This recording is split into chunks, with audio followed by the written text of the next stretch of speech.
नमस्कार, आप देख रहे हैं समाचार प्रसार। आपके साथ मैं हूं कृपानंद। एक लोकतांत्रिक सरकार में जनता ही देश का असली मालिक होता है एवं सरकार उनकी चुनी हुई नौकर। इसलिए मालिक होने के नाते जनता को ये हक है कि जो सरकार उनकी सेवा में है वह क्या कर रही है।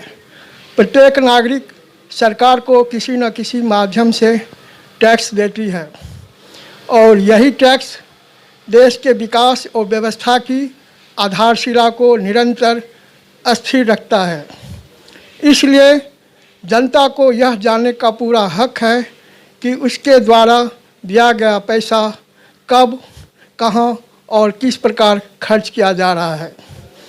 इसके लिए यह जरूरी है कि सूचना को जनता के समक्ष रखने एवं जनता को प्राप्त करने का अधिकार प्रदान किया जाए, जो कि एक कानून द्वारा ही संभव है। और यह कानून है सूचना का अधिकार अधिनियम 2005। बीते दिनों में सरकारी दफ्तरों में हो रही गड़बड़ियाँ, धांधलियाँ व भ्रष्टाचारों पर लगाम लगाने में यह कानून कुछ हद तक कारगर साबित हुए हैं। लेकिन इस कानून का आरटीआई एक्टिविस्टों के साथ साथ सरकारी एजेंसियों ने भी खुलकर दुरुपयोग किया है। तो आइए और विस्तार से जानते हैं आरटीआई एक्ट 2005 के बारे में। इस कानून पर चर्चा करने के लिए मेरे साथ एक मेहमान मौजूद हैं और वो हैं अधिवक्ता श्री अनिल देवलाल जी, जो कि एक आरटीआई एक्टिविस्ट के अलावा वर्तमान में दिल्ली हाई कोर्ट में वकालत की प्रैक्टिस कर रहे हैं। मैं श्री अनिल देवलाल जी का इस परिचर्चा में भाग लेने के लिए हार्दिक अभिनंदन करता हूं। देवलाल जी, हमारे दर्शकों को बताइए कि आरटीआई एक्ट 2005 क्या है, आरटीआई से किस तरह की जानकारी ली जा सकती है और किस तरह की नहीं। नमस्कार कृपानंद जी, जैसे कि मैंने पहले भी कहा था कि आप अपने चैनल के माध्यम से दर्शकों को बहुत महत्वपूर्ण जानकारियां देते आ रहे हैं और आज का बहुत अच्छा विषय आपने चुना है कि आरटीआई एक्ट क्या है और इसका कैसे सदुपयोग किया जाता है या कैसे इसका इस्तेमाल किया जाता है। आरटीआई, जिसको इंग्लिश में राइट टू इन्फॉर्मेशन और हिंदी में सूचना का अधिकार कहते हैं, ये एक्ट 2005 में प्रवृत्त हुआ था। हालांकि इसकी मांग बहुत, अगर आप इतिहास में जाएंगे तो बहुत पुराने समय से इसकी मांग चलती चली आ रही है। फिर भी अगर वर्तमान समय में माना जाए तो इसकी शुरुआत जो है 1990 के दशक में एक जन आंदोलन के रूप में राजस्थान से शुरू हुई और कालांतर में इसको जरूरी मानते हुए और इसकी आवश्यकता को देखते हुए सरकार ने सन 2005 में इस एक्ट को लागू किया। इसमें यह पूछा गया है कि आरटीआई में किस तरह की जानकारी ली जा सकती है और किस तरह की जानकारी नहीं ली जा सकती है। तो नहीं में ये होता है कि जो किसी भी कार्यालय की गुप्त ऐसा दस्तावेज है कि जो जैसे पॉलिसी मेकिंग या कोई ऐसी खास चीज़ हो कि जो हम जनता को नहीं बता सकते या वो सिर्फ उन अधिकारियों के मध्य ही रखना हो, गुप्त सूचना डिपार्टमेंट की, जैसे किसी कर्मचारी का प्रमोशन हो गया, ऑफिशियल रिकॉर्ड हो गया, कोई ऐसी चीज़ हो गई, उसको आप नहीं मांग सकते क्योंकि वो उसका व्यक्तिगत हो जाता है। और इसके बाद जो जानकारी सार्वजनिक होती है, जैसे कि निर्माण कैसा हुआ, इसमें कितना बजट लगा, जो आपने अभी कहा कि जनता एक चुनी हुई सरकार एक चुनी हुई नौकर है, जनता मालिक है, तो जो जनता को जानने का हक है सिर्फ व्यक्तिगत, जिसको प्राइवेसी कहा जाता है, वो सूचनाएं छोड़ के। और दूसरा इसमें यह है कि रक्षा संबंधी, देश की सुरक्षा संबंधी या ऐसी कोई विदेशी पॉलिसी मैटर हो, इनको छोड़ के आप बाकी जानकारी ले सकते हैं। लेकिन मैं यहाँ ये कहता हूँ कि कई राज्यों में इतना भ्रष्टाचार बढ़ गया है, खास करके बिहार में। बिहार सरकार में तो बहुत भ्रष्टाचार है और नीतीश बाबू को कहा गया कि ये सुशासन बाबू है, लेकिन असल में जब उनके सरकारी कार्यालय में देखेंगे इतना भ्रष्टाचार व्याप्त है कि वहाँ जो है सरकारी अधिकारियों के द्वारा जो है भ्रष्टाचार को छुपाया जा रहा है। ऐसे जो है मैं वहाँ का जो आकलन है, जो 17 एक्टिविस्ट को जो अपने जान से हाथ धोना पड़ा, कई पर जानलेवा हमलाएँ हुए, लेकिन और जो सरकारी अधिकारी जो है, जब उनसे आरटीआई के बारे में सूचना लिया जाता है किसी जो ठेकेदार के बारे में या किसी इस तरह के जो फर्जी तरह के जो काम होते हैं, धांधलियाँ होती है, गड़बड़ी होती है, तो जब सूचनाएं ले जाती है तो आपको सूचनाएं नहीं दे करके सरकारी अधिकारी क्या करता है, जो ठेकेदार होते हैं, जो इसमें इन्वॉल्व होते हैं, सबसे पहले उनको सूचना दे देते हैं, जो भाई आपके बारे में जानकारियाँ मांगी जा रही है। तो फिर क्या होता है, जो वहाँ से उनको धमकियाँ मिलना शुरू हो जाती है। तो ये बताइए इसमें क्या किया जा सकता है? यदि हम सरकारी दफ्तर में कंप्लेन करते हैं तो उस पर कोई कार्रवाई नहीं होती है, आरटीआई के थ्रू जानकारी नहीं मिलती है, छुपा लिया जाता है। लेकिन हमें किसी सोर्स से पता चल गया है जिन्होंने फर्जी नौकरी प्राप्त किया है, तो इसके बारे में क्या हम न्यायालय में जा सकते हैं? न्यायालय में किस स्तर पर? डिस्ट्रिक्ट एसडीएम कोर्ट में जाया जा सकता है कि कहाँ जाया जा सकता है?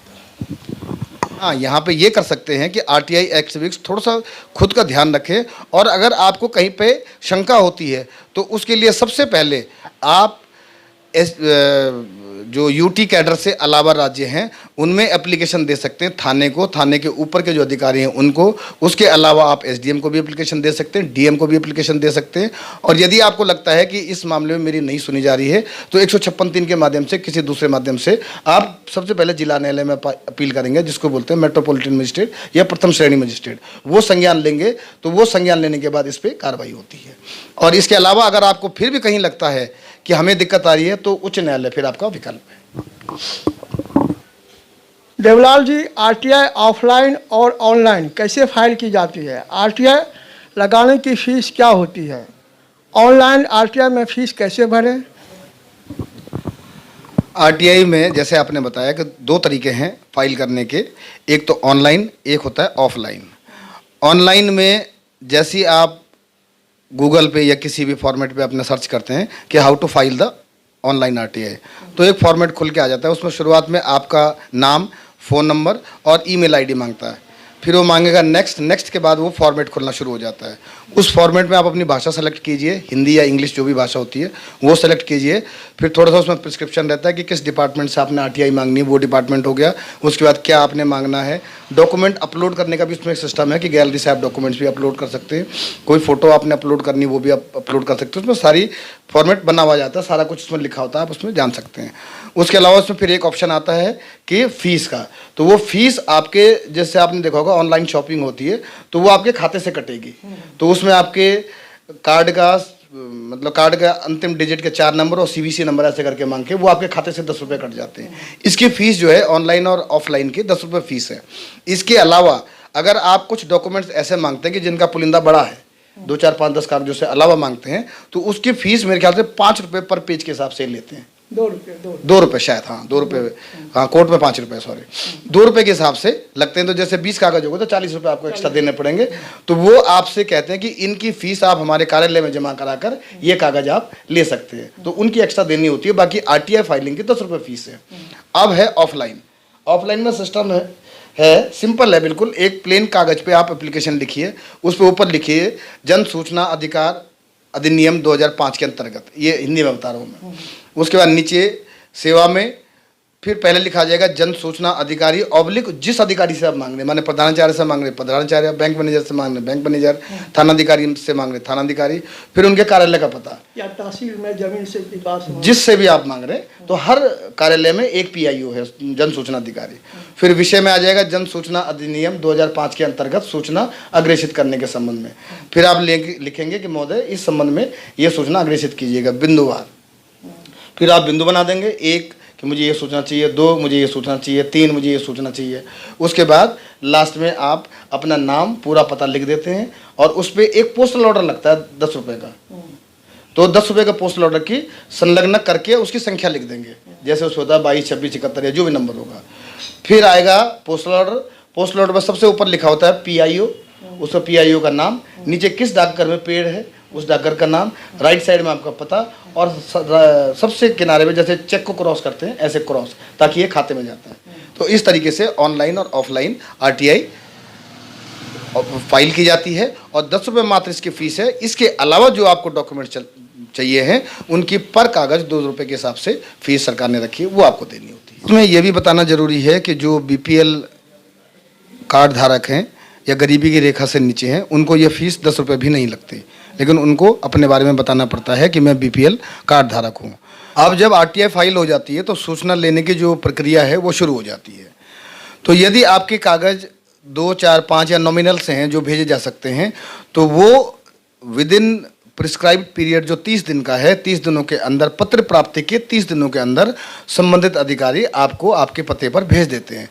यदि इसके बाद भी कागज़ अधिक होते हैं तो वहाँ से पत्र में आपको ये लिखा आता है या जो ऑनलाइन है उसके माध्यम से आपको ये सूचना मिलती है कि ये प्रपत्र आप जो वांछित प्रपत्र हैं आपके, आप हमारे कार्यालय से प्राप्त कर सकते हैं।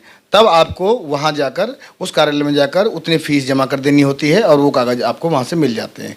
सेम ऑनलाइन में अगर आपके पास आ रहा है तो ऑनलाइन में आप जो ऑनलाइन फ़ीस होती है वो उसकी ऑनलाइन फ़ीस भर दीजिए और वो कागज़ सॉफ्ट कॉपी के रूप में आपके मेल पे या जिस भी जो भी संभव होता है उस पर भेज दिए जाते हैं। ये आरटीआई के अलावा जो कागज़ है उसको प्राप्त करने की प्रक्रिया है। मैं थोड़ा यहाँ ऐड करना चाहूँगा दर्शक के जानकारी के लिए। तो कहने का मतलब यह है कि जब आरटीआई एक्टिविस्ट जैसे किसी नमूना लेना हो, कहीं निर्माण वर्क चल रहा हो, कंस्ट्रक्शन वर्क चल रहा हो, कहीं भवन चल रहा हो, सड़क बन रही हो, तो वहाँ वो जा कर के निरीक्षण कर सकता है, वहाँ जा कर के वो जो सर्टिफाइड नमूना ले सकता है। या ऑफिस में जब वो जाते हैं तो जैसे कोई वर्क ऑर्डर है या कोई दस्तावेज वो निरीक्षण करना चाहता है, उन्होंने किस तरह नोट्स बनाए हैं, तो वो भी जो है सरकारी दस्तावेज जा कर के ऑफिस में जा कर के वो निरीक्षण, वो दस्तावेज मांग सकते हैं। जी बिल्कुल। उसको जो है वो उसका जो है निरीक्षण करके उससे पूछ सकते हैं जिसमें जो है आपने जो जानकारी दिया है इसमें जो लिखा है वो क्या मेल खा रही है, इस तरह का तो कर ही सकते हैं जानकारी। इसमें यह है कि ये जानकारी आपने ले ली और जानकारी लेने के बाद अगर आपको उसमें कुछ भ्रांति है तो उसमें लिखा होता है कि यदि आप हमारे दिए हुए जवाब से संतुष्ट नहीं है तो उसका जवाब आप फिर अपील में लिखते हैं कि मेरे को ये जानकारी दी गई, मैं साइट पे गया तो इसमें ये भ्रांति पाई गई, इसमें ये पाया गया, ये शिकायत फिर आप प्रथम अपीलीय अधिकारी को लगाते हैं। फिर प्रथम अपीलीय अधिकारी आपको अगर पत्र के माध्यम से संतुष्ट नहीं है तो वो आपको बुलाते हैं, वहाँ पे जाके आप अपनी शंका रख सकते हैं कि जी मुझे ये शंका है कि मेरे को कागज़ ये दिया गया और असलियत में ये है, तो तब वो चाहे तो उसके पीआईओ के खिलाफ कार्रवाई सुनिश्चित करें या इंक्वायरी बिठाएं, वो फिर अगला कानूनी स्टेप। कई जगह होता है कि जैसे कि आपको जहाँ नाला बनाया जा रहा है तो वहाँ तो टेंडर में दिया होता है जहाँ की जो नाले बनेगी वो कंक्रीट की नाले बनेगी, लेकिन कई जगह होता है कि जो पुराना नाला होता है ना, जो ईट सीमेंट का जो बना होता है पुराना, उसी को प्लास्टर करके ढक करके और उस पर से कंक्रीट का वो डाल देते हैं, मतलब इसको छुपा लिया जाता है। तो ये फिर आप इसमें जैसे बन रहा हो कहीं पे तो वीडियो के माध्यम से आप वीडियो बना लीजिए उसका और वीडियो बना के उनको दे दीजिए। ये जो बात आपने कही है बहुत सही बात कही है, वास्तव में ऐसा देखा गया है, काफ़ी जगह ऐसा देखा गया कि ऐसे काम होते हैं, लेकिन इसके लिए हमारे पास पूरा शिकायत तंत्र से लेके आरटीआई तंत्र से लेके न्यायालय से लेके इनके विजिलेंस ऑफिसर है, पूरी सुविधाएँ दे रखी हैं संविधान में। बस ये है कि आपको समझना है कि मुझे किस तरीके से अपनी शिकायत या प्रतिवेदन देना है। यदि आप शिकायत करेंगे, एक बार 2 बार करेंगे तो अधिकारी आपको अवश्य बुलाते हैं। और जो आपने बात कही थी कि ठेकेदार को भी सूचना दे दी जाती है, कई बार ये भी होता है, लेकिन हाँ, अगर आप सही तरीके से लड़ते हैं, ऑथेंटिक तरीके से लड़ते हैं तो आपकी शिकायत का समाधान भी 100% होगा, ये भी तय है। देवलाल जी, यदि पीआईओ 30 दिन में सूचना नहीं देता है तो एक आरटीआई एक्टिविस्ट को प्रथम अपीलीय अधिकारी के पास कब जाना चाहिए? आपने पत्र आपने दिया तो जैसे दिल्ली है तो उसका मान लीजिए कि 3 दिन के अंदर वो पहुंच गया होगा, तो उस 3 दिन के बाद 30 दिन गिन लीजिए आप। उस 30 दिन के अंदर आपको अगर सूचना नहीं आती है तो 2 तरीके हैं। एक तरीका तो ये है कि उस अधिकारी को आप सिंपल लेटर भी दे दीजिए कि मैंने आपको सूचना का वो दिया था और आपने सूचना नहीं दी और इसकी मैं शिकायत करने जा रहा हूँ। दूसरा, इनके ऊपर पीआईओ के ऊपर फर्स्ट अपीलेट ऑफिसर होता है, प्रथम अपीलीय अधिकारी, तो ठीक 30 दिन बाद इंतजार करने के बाद आप प्रथम अपीलीय अधिकारी को पत्र लिख सकते हैं, उसको अपना प्रतिवेदन दे सकते हैं कि मैंने इतने इतने तारीख को इस अधिकारी को, और उस पत्र की कॉपी आप साथ में लगा देंगे कि संलग्न पत्र प्लस जो आपने भेजा है, जिस तरीके से भेजा, वो चाहे डाक की रिसिप्ट हो चाहे ऑनलाइन हो, उसका प्रिंट आउट हो, वो आप भेज देंगे कि मैंने इनको भेजा था और आरटीआई एक्ट 2005 के अंतर्गत इनको सूचना देना अनिवार्य था 30 दिन के अंदर, इन्होंने सूचना नहीं दी, तो इसलिए इनके खिलाफ कार्रवाई होनी चाहिए और उनसे ये भी पूछ लिया जाए कि आप इनके खिलाफ क्या कार्रवाई करेंगे, कैसे करेंगे, क्या करेंगे। किसी सूरत में फर्स्ट अपीलेट भी आपके पास नहीं रिएक्ट करता, रिस्पॉन्ड करता आपको, तो उसके बाद आपके पास CIC है या केंद्रीय सूचना आयोग हो गया या राज्य सूचना आयोग हो गया, उसके बाद ये आपके पास अंतिम विकल्प होता है कि आप उनके पास सूचना दें, उसके बाद इन पे वहीं से कार्रवाई की जाती है इनके पास। जब भी आप प्रथम अपीलीय अधिकारी, मैक्सिमम मैंने देखा है, जो मेरा अनुभव रहा है, उनमें जो हमको पत्र उन्होंने भेजे हैं, जैसे ये अपना प्रथम सूचना अधिकारी जो है PIO, अगर वो सूचना देता है तो उसमें लिखते हैं कि अगर आप मेरी दी गई सूचना से संतुष्ट नहीं है तो आप इतने दिनों के अंदर ये अपील कर सकते हैं। उसके बाद जब दूसरा आता है, हाँ, उसमें ये होता है कि 60 दिनों के अंदर आप अपील कर सकते हैं। और उसके जो देखा है हमने, जो ऑब्जर्व किया है, जो 30 दिन तो आपको यहाँ मिल जाती है जी। उसके बाद जो है फिर 60 दिन के Second अंदर अपील, जो हाँ, है 60 दिन, इस 30 दिन को हटा करके 60 दिन फर्स्ट अपीलेट में आपको समय मिल जाता है। और फिर जब 60 दिन में वहाँ भी आपको नहीं मिल जाता, तो फिर वहाँ जो है 3 महीने का जो है आपको वहाँ सूचना मिलने का जो है आपको टाइम मिल जाता है और 90 दिन के अंदर जो है आप वहाँ अपील कर सकते हैं। इन केस अगर आपको लगता है कि स्टेट इंफॉर्मेशन कमीशन में किसी तरीके से कार्रवाई नहीं हुई या संतुष्ट नहीं है आप कार्रवाई से, तो न्यायालय तो हमारे पास हर चीज़ का विकल्प है ही है। तो उसमें यदि स्टेट में कार्रवाई नहीं होती है तो आपके पास हाई कोर्ट में रिट याचिका 226 में आपके पास ऑप्शन होता है, सुप्रीम कोर्ट में जाएंगे तो आर्टिकल 32 में ऑप्शन होता है, और भी कई प्रावधान है इसके कानून में। तो अगर PIO पे दंडात्मक कार्रवाई तब भी नहीं होती तो न्यायालय तो हमारे पास अंतिम विकल्प है ही है, और स्वतंत्र पालिका के रूप में न्यायपालिका काम करते हुए इन सब चीज़ों पर संज्ञान लेती है। तो दंडात्मक जो कार्रवाई है, ये इसमें मैं ये थोड़ा आपको बताना चाहूँगा या अपने दर्शक को बताना चाहूँगा कि जो यदि वो सूचना नहीं देती है PIO, तो राज्य सूचना आयोग या केंद्र सूचना आयोग के द्वारा ही शायद इसमें जो है 250 रुपया जो है ना प्रतिदिन के हिसाब से जो है उस अधिकारी पर लगाया जाता है, और यह मैक्सिमम जो है 25,000 तक जो है जुर्माना उसके वेतन में से काट लिया जाता है। बिल्कुल काट लिया जाता है, और उसके अलावा डिसिप्लिनरी एक्शन भी इनके खिलाफ लिया जाता है। डिपार्टमेंट जैसे प्रमोशनल है या किसी और चीज़ की, वो भी कार्रवाई इन पर की जाती है। देवलाल जी, कई बार देखने में आया है कि PIO जानबूझकर जानकारी नहीं देते और इसके लिए जुर्माना देना ज़्यादा मुनासिब समझते हैं। आखिर जुर्माना की राशि वो कहाँ से लाते हैं? क्या वो अपने पॉकेट से भरते हैं या जिसको बचाया जा रहा है उससे जुर्माना की राशि को भरवाया जाता है? क्या यहाँ सरकारी अधिकारी द्वारा RTI का दुरुपयोग हो रहा है? तो देवलाल जी, थोड़ा मैं इसको यहाँ करेक्ट करना चाहूँगा। तो वो तो पॉकेट से तो नहीं भरते होंगे, ये तो क्योंकि उनके सैलरी से ही, उनके वेतन से ही कट जाता होगा जुर्माना। लेकिन जो भ्रष्ट अधिकारी है वो कभी नहीं चाहेगा कि हमारे वेतन से कटे, तो वेतन से तो कटवा देते होंगे, लेकिन जिसको बचाया जा रहा है, जिस भ्रष्टाचारी को, ठेकेदार को, जो उसमें काम में लगे होते हैं, जो दूसरी एजेंसी, प्राइवेट एजेंसी होते हैं या कोई जैसे फर्जी नौकरी वाले होते हैं, उसको पहले ही सूचना मिल जाती है। RTI वाले को सूचना मिली ना मिले, लेकिन उसको सर्वप्रथम उसको सूचना मिल जाती है और उसके थ्रू जो है, उसके द्वारा जो है जो RTI एक्टिविस्ट उसको धमकाया जाता है, या तो तुम वापस कर लो या तो हमसे समझौता कर लो।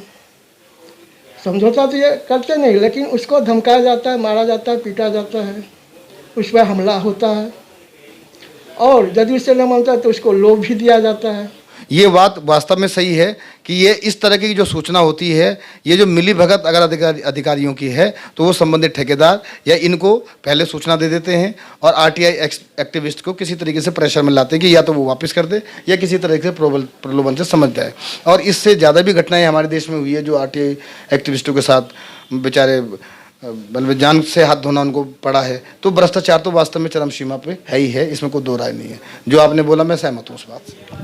अच्छा, मैं इसमें यह भी बताना चाहूँगा, कई ऐसे अधिकारी मिले हैं, एक बार जुर्माना नहीं, 2 बार जुर्माना भरा हुआ है इसके लिए। अब ये देखिए जो भ्रष्टाचार कितनी चरम पर है, जो उस एजेंसी को बचाने के लिए, उस फर्जी नौकरी को बचाने के लिए, जो थर्ड पार्टी है उसको जो है बचाने के लिए ये अपने तरफ से 2 बार जो है जुर्माना भर दिया है, लेकिन आरटीआई एक्टिविस्ट को सूचना नहीं दी है। तो इसका मतलब ये तो कहा जा सकता है नीचे से ऊपर तक जो ये सूचना तंत्र है देने वाला, ये तुरंत ये खुद एक भ्रष्टाचार में डूबा हुआ है। बिल्कुल लिप्त है इसके लिए। और इसके लिए मैं ये भी दरख्वास्त करूंगा सरकार से भी कि इस पे संज्ञान अवश्य लें और ऐसे दोषी अधिकारियों के खिलाफ कड़ी से कड़ी कार्रवाई करें।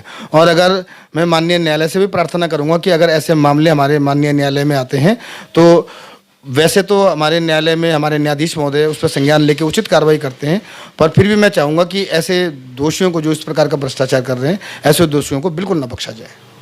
वैसे तो सभी कानून का दुरुपयोग हो रहा है, लेकिन खासकर सरकारी अधिकारियों द्वारा कहा जा रहा है कि आरटीआई का दुरुपयोग हो रहा है। क्या आरटीआई लगाने वाला इसका दुरुपयोग कर रहा है? आरटीआई लगाने वाला इसका किस तरह से दुरुपयोग कर रहा है? कहा जा रहा है कि एक एक आरटीआई एक्टिविस्ट ने सैकड़ों आरटीआई लगाई हुई है। इसके लिए इतना वक्त कैसे निकाल पाता है? क्या बेईमान अधिकारियों को ब्लैकमेल करके अच्छा पैसा कमाना इनका मुख्य धंधा है? क्या आप मानते हैं कि आरटीआई लगाने वाले के साथ साथ वो बेईमान अधिकारी भी आरटीआई का दुरुपयोग कर रहा है? जी बिल्कुल, ये सही बात है कि हमारे देश में कानून जो बनते हैं उनका फ़ायदा कम, दुरुपयोग ज़्यादा दुरुपयोग ज़्यादा किया जाता है। और इसमें हम सभी को तो नहीं कह सकते, लेकिन काफ़ी कुछ लोग ऐसे भी हैं कि जो आरटीआई का दुरुपयोग करते हैं। अब उसमें उनकी देखा देखी सभी आरटीआई एक्टिविस्ट जो कि अच्छे कामों के लिए या समाज के कामों के लिए आरटीआई लगाते हैं, उनको भी उसी श्रेणी में गिना जाता है। जो आपने कहा कि ये इस तरीके से पैसे कमाते हैं या सैकड़ों आरटीआई लगाते हैं, तो इसके पीछे कहीं ना कहीं गड़बड़ तो है। जब उनको कुछ मिल रहा है तभी वो इतना वक्त इसके लिए निकाल पा रहे हैं। अगर आप किसी सामाजिक मुद्दे पे किसी पे चिंतन कीजिए तो नेचुरल उसमें समय लगता है, और अगर आप सैकड़ों आरटीआई सिर्फ इसीलिए लगा रहे तो कुछ ना कुछ गड़बड़ है उसके पीछे, आपकी गलत मंशा है कहीं ना कहीं। दूसरी बात यह है कि भ्रष्ट अधिकारी भी इसमें लिप्त हैं। भ्रष्टाचार, अभी हमने पीछे मुद्दे पे बात की थी कि भ्रष्टाचार तो है ही है, लेकिन इसमें भी कोई दो राय नहीं है कि आरटीआई एक्टिविस्ट कई लोग ऐसे हैं कि जिन्होंने इस चीज़ का दुरुपयोग उठाया, वो किया गया है।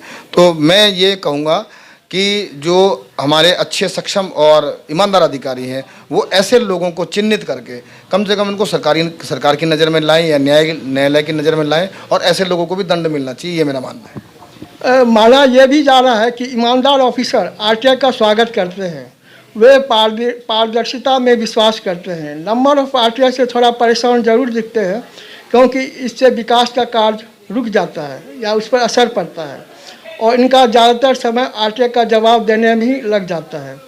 तो देवलाल जी, इससे आप कितना सहमत?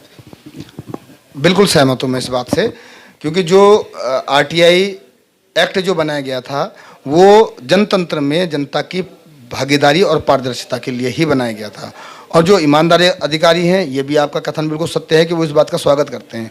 लेकिन जैसे अभी बात हो रही थी कि कोई अधिकारी कोई आरटीआई एक्टिविस्ट किसी अधिकारी के पास सैकड़ों आरटीआई लगा देता है, तो उसका पहला कर्तव्य हो जाता है कि उसका जवाब दे, और इससे विकास कार्य प्रभावित होते हैं।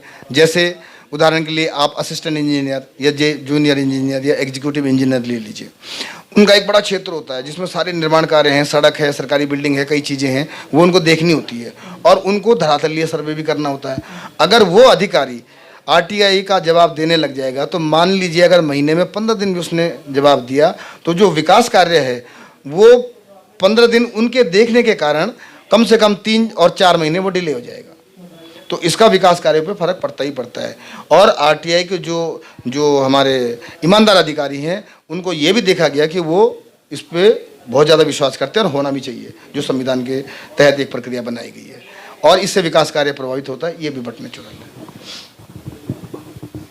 कई बार आरटीआई एक्टिविस्ट की हत्या हो जाती है या उस पर जानलेवा हमला हो जाता है, उसे झूठे केस में फंसाने की धमकी दी जाती है या झूठे केस में फंसा भी दिए जाते हैं। देवलाल जी, एक वकील की हैसियत से इस केस की आप कैसे विवेचना करेंगे? एक आरटीआई एक्टिविस्ट को उनके कार्यों के लिए क्या सलाह देना चाहेंगे? जैसे मैंने अभी पीछे भी कहा था कि जब भी समाज के काम आप करेंगे तो आप निशाने पे जरूर आते हैं। अगर और पीछे की बात कर दी जाए, आप यहाँ कलयुग की बात न करें, सतयुग त्रेता युग की बात भी करें, तो जिन्होंने ऐसे काम किए वो हमेशा निशाने पे रहे। दूसरी बात यह है, आज के समय में मैं ये सलाह देना चाहूँगा सबको कि जनसंख्या इतनी अधिक हो चुकी है कि हर आदमी के साथ पुलिस रहना या हर मोहल्ले में पुलिस रहना मुश्किल हो जाता है। दूसरी बात, जैसे मैं एक उदाहरण दे रहा हूँ कि सरकार ने फ्लाईओवर बना के दिए, उसमें स्मूथ सड़क है, तब भी मेरा कर्तव्य बनता है मैं देख के गाड़ी चलाऊँ, आंखें बंद करके ना चलाऊँ। तो पहले आप अपना ध्यान रख के चलिए। अगर आप समाज का काम कर रहे हैं तो अपना ध्यान सबसे पहले रखिए, उसके बाद कानूनी प्रावधान तो सारे हैं ही हैं। पुलिस स्टेशन आपके पास है, पुलिस स्टेशन के ऊपर वाले अधिकारी आपके पास हैं, जिला न्यायालय आपके पास है, उच्च न्यायालय आपके पास है, उच्चतम न्यायालय आपके पास है, और सारी सुविधाएं आपके पास हैं। लेकिन सबसे पहले अपना ध्यान रखिए, जब आप आरटीआई लगाते हैं समाज हित में, तो जो आपका संगठन है, चाहे वो आरडब्ल्यू है, चाहे कोई एनजीओ है, चाहे कुछ है, उन सब लोगों को साथ में रख के चलिए। और यदि आपको लगता है कि आपकी सुरक्षा में कोई खतरा है तो थोड़ा सा परहेज करके चलिए ऐसे स्थानों पर, या जिससे आपको खतरा है। आरटीआई लगाने के बाद अगर आपको धमकी मिलती है, कुछ मिलती है, तो उसकी अविलंब सूचना आप कम से कम पुलिस को दीजिए, ताकि पुलिस की जानकारी में ये बात रहे कि आपके खिलाफ ऐसा हो सकता है। और आपके जो संगठन के लोग हैं, जो निकटस्थ लोग हैं, उनको जरूर सूचना दे के रखिए कि मेरे साथ इस तरह की वो हो रही है। साथ ही दूसरा, जिस डिपार्टमेंट में आप आरटीआई लगा रहे हैं, वहाँ से अगर आपको ऐसा कुछ लगता है तो उस डिपार्टमेंट को जरूर एक लेटर दें आप कि मैंने आरटीआई लगाया और मुझे इस तरह की धमकी प्राप्त हुई है, तो इस पे जरूर आप संज्ञान लीजिए, और सेम कॉपी आप पुलिस को भी दे दीजिए। अगर फिर भी आपको लगता है कि इस पे कार्रवाई नहीं हो रही तो न्यायालय तो अंतिम विकल्प है ही आपके पास। पर फिर भी मैं सबसे ये कहूँगा कि जो भी ये काम करें आप थोड़ा सा जरूर सावधानी बरतें और अपना ध्यान जरूर रखें। देवलाल जी, आज के परिचर्चा को यहीं समाप्त करते हैं। आपने हमारे दर्शकों को बहुत अच्छी कानूनी सलाह उपलब्ध करवाए, इसके लिए आपको बहुत बहुत धन्यवाद। अब हम अपने दर्शकों से कहना चाहते हैं कि यदि ये परिचर्चा आपको अच्छा लगा है तो इस वीडियो को लाइक करें, अपने दोस्तों को भी शेयर करें। आप समाचार प्रसार चैनल को सब्सक्राइब करना ना भूलें, बेल आइकन को ज़रूर दबाएं ताकि आपको हमारे न्यूज़ का नोटिफिकेशन मिलता रहे। अब हम आपसे विदा लेते हैं, फिर मिलते हैं एक नई खबर के साथ। तब तक आप अपना ख्याल रखें, खुश रहें और हमारी न्यूज़ चैनल से जुड़े रहें। धन्यवाद, नमस्कार, धन्यवाद।